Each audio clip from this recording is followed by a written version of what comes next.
സാധാരണ എല്ലാവരും ചക്ക ഉപയോഗിച്ചതിന് ശേഷം മടൽ ദൂരെ കളയാറാണ് പതിവ്. പക്ഷെ നമ്മളിത് അതങ്ങനെയല്ല, നമ്മളതും ഉപയോഗിച്ച് എങ്ങനെ കറി ഉണ്ടാക്കാമെന്നാണ് നമ്മളിപ്പോൾ കാണിച്ചു കൊടുക്കുന്നത്. നമുക്കിന്ന് ഒരു സ്പെഷ്യൽ കറി ഉണ്ടാക്കാം. അതായത് ചക്ക മടൽ കൊണ്ടുള്ള വറുത്തരച്ച കറി. അതിനാദ്യമായിട്ട് ഇങ്ങനെ കട്ട് ചെയ്തെടുക്കണം.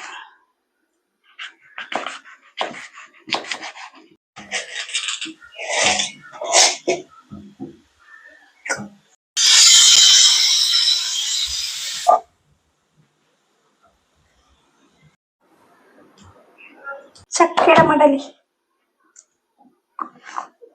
ചക്കയുടെ മുള്ള് കളഞ്ഞതിന് ശേഷം അതിന്റെ മടൽ ഉപയോഗിച്ചിട്ടുള്ള ഒരു വറുത്തരച്ച കറിയാണ് ഇന്ന് നമ്മൾ ഉണ്ടാക്കാൻ പോകുന്നത്. ചെറുതായിട്ട് കട്ട് ചെയ്തെടുക്കണം. നല്ല ടേസ്റ്റ് ആണുള്ള കറിയുമാണ്, ആരോഗ്യത്തിനും നല്ലതാണ്.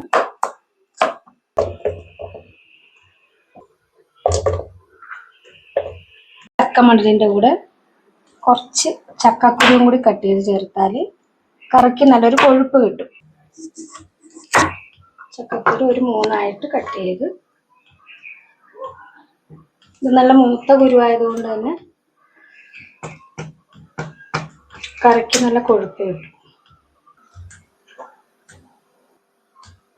ഇനി ഇതിലേക്ക് നമ്മൾ കുറച്ച് മഞ്ഞൾപ്പൊടി,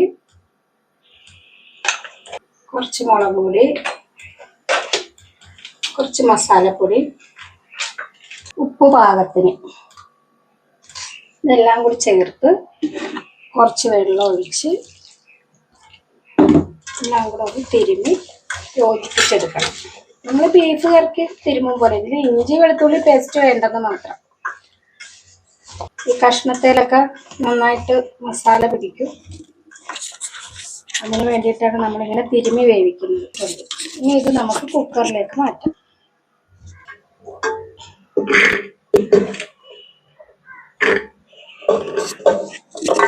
കുറച്ച് വെള്ളം ഒഴിച്ചു കൊടുക്കാം. അധികം വേവില്ലാത്തതുകൊണ്ട് ഒരു 3 വിസിൽ മതിയാവും.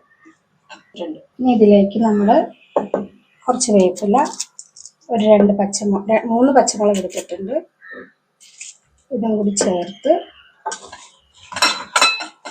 വേവിച്ചെടുക്കാം.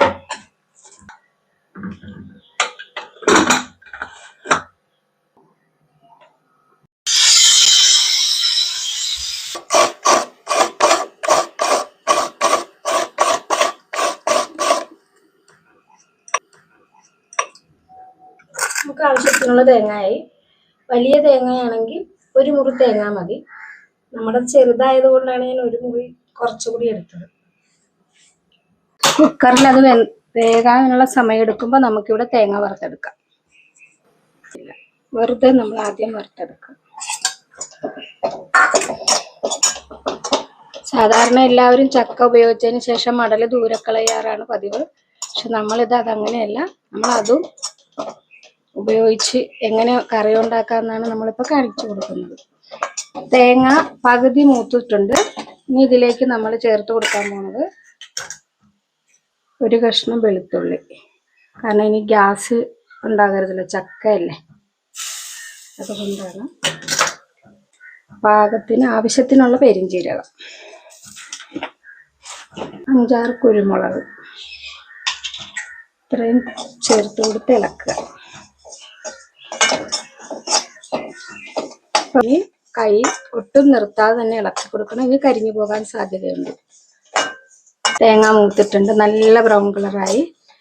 ഇനി നമുക്ക് ഗ്യാസ് ഓഫ് ചെയ്തിട്ട് കുറച്ച് വെളിച്ചെണ്ണ ഒഴിച്ചു കൊടുക്കുക. അതിലേക്ക് 1 ടീസ്പൂൺ മല്ലിപ്പൊടി, കുറച്ച് മുളക് പൊടി, കുറച്ച് മഞ്ഞൾപ്പൊടി.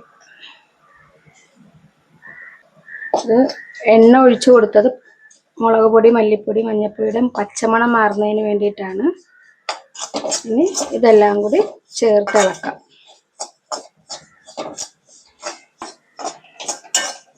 വറുത്ത തേങ്ങ നമുക്ക് മിക്സിയുടെ ജാറിലേക്ക് ഇട്ട് കൊടുക്കാം.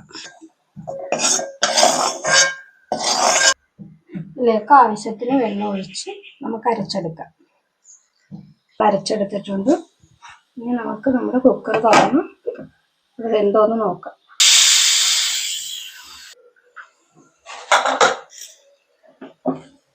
വേണ്ട, ആവശ്യത്തിനുള്ള വെള്ളം, ഒരുപാട് വെള്ളം വേണ്ട.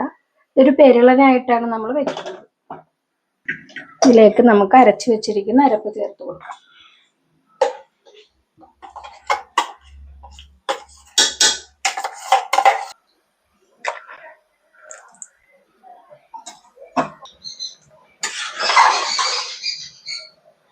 ഇതിനായിട്ട് ചക്കക്കുരു ചക്കമടലും വെന്തിട്ടുണ്ട്.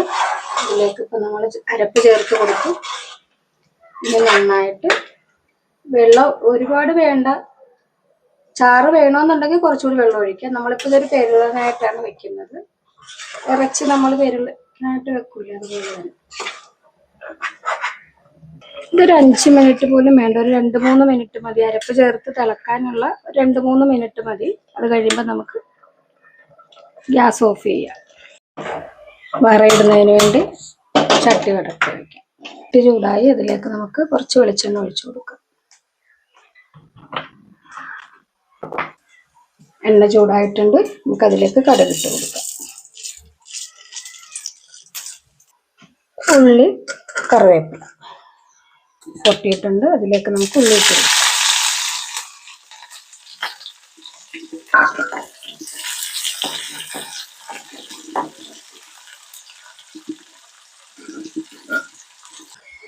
ഉള്ളി ചെറുതായിട്ട് ബ്രൗൺ കളറായി വരുന്നുണ്ട്, അതിലേക്ക് നമുക്ക് വേപ്പില ഇട്ട് കൊടുക്കാം. 2 തണ്ട് വേപ്പില മതി.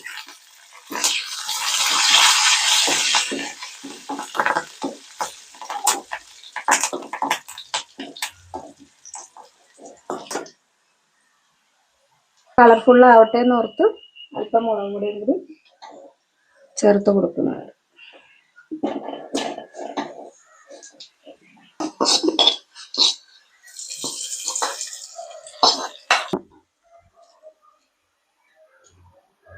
നല്ല അടിപൊളി ഒരു ചക്കമടൽ കറിയാണ്. എല്ലാവരും ഇത് ട്രൈ ചെയ്ത് നോക്കണം.